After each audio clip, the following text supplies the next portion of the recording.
I wanted to thank my friends on here for coming to my support regarding this previous video of mine. And I believe it's served its purpose, and so I'll be taking it down soon. Thank you, everyone, and I really appreciate it.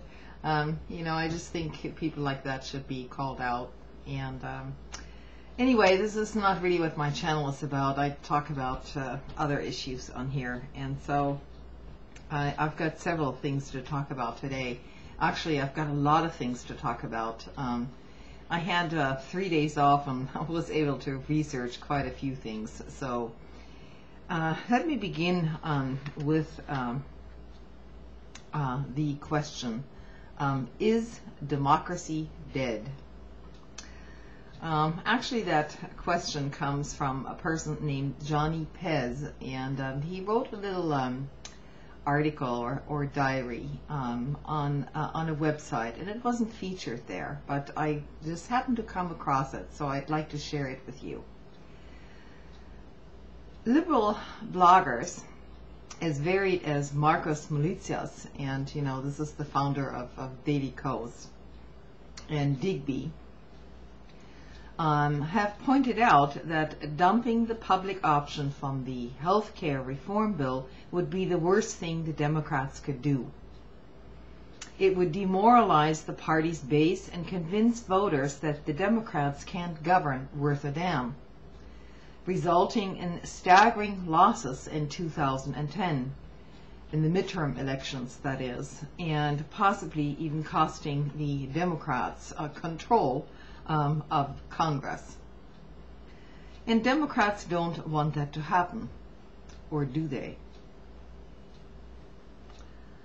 Do they? I'm coming to the conclusion that congressional Democrats don't actually care whether they win or lose next year.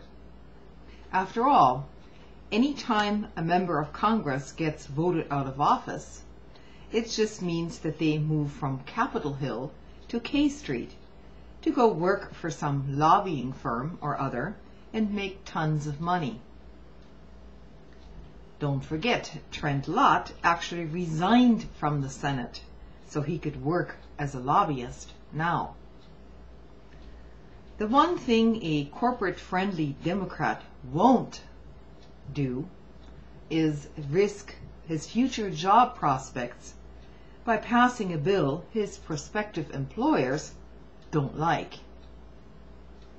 So what if the results causes him and dozens of other Democrats to be voted out of office?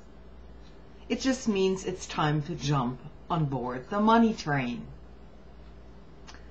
The DC revolving door culture means that voters are not electing representatives, they're electing future ex-representatives turned lobbyists. Elective office is just the larval stage in the life cycle of the Beltway crowd. And that means that an elected official's constituents are not the people who vote for him, but his potential future employers on K Street are more important. So when elected officials no longer have any incentive to represent the people who elect them, what happens to democracy? I'll try to post a link to that original diary on that site. And another few things regarding our past holiday here, Labor Day. Perhaps nothing is so revealing about what we don't learn in school than the ignorance we have about history of organized labor. Someone has noted that we have the most violent labor history of any other industrialized country in the world. I'm not sure if that's true, but this history is basically not really a big part of any textbook. Safe working conditions, an 8-hour day, some modicum of healthcare, some pensions, paid holidays did not happen because a fairy came and touched the hearts of the capitalists. They were the results of decades of struggle by working people demanding to be treated as human beings. And there wasn't a single program on the History Channel, from what I heard, regarding some of these efforts. There are some movies out there you could watch if you were truly interested. You know, one of them is Norma Ray. Another one is Modern Times with Charlie Chaplin. And of course, Blue Collar and Metropolis.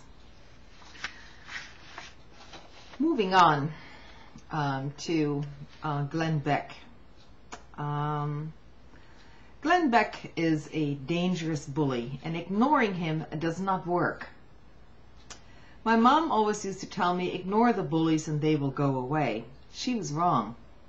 The bullies just get bolder and more vicious every time that tactic has been tried. Ignoring Beck will not deprive him of an audience. He's already got 28%ers waiting breathlessly for one of his words. Turning our backs to him will not get him to stop his attacks. We must confront Beck head on. To do otherwise is to make the same mistakes that the Democrats have historically made, assuming that reasonable discussion is possible and persuasive with unreasonable and unpersuadable people.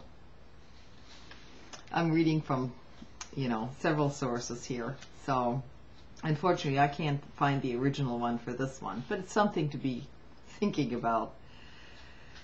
The only way to deal with a bully is to stand up and confront him. Every time we capitulate, they become bolder. Every time we walk away, they become stronger. The only way to deal with vicious, lying smearmongers is to get in their faces and call them out.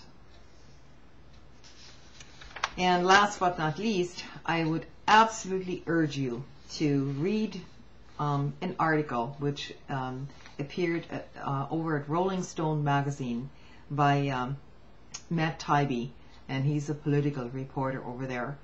And he essentially explains the entire healthcare debate in great detail.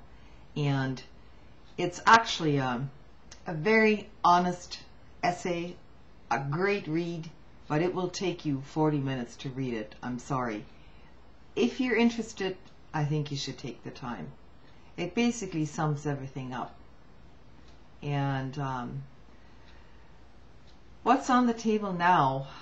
Well, go look at his essay.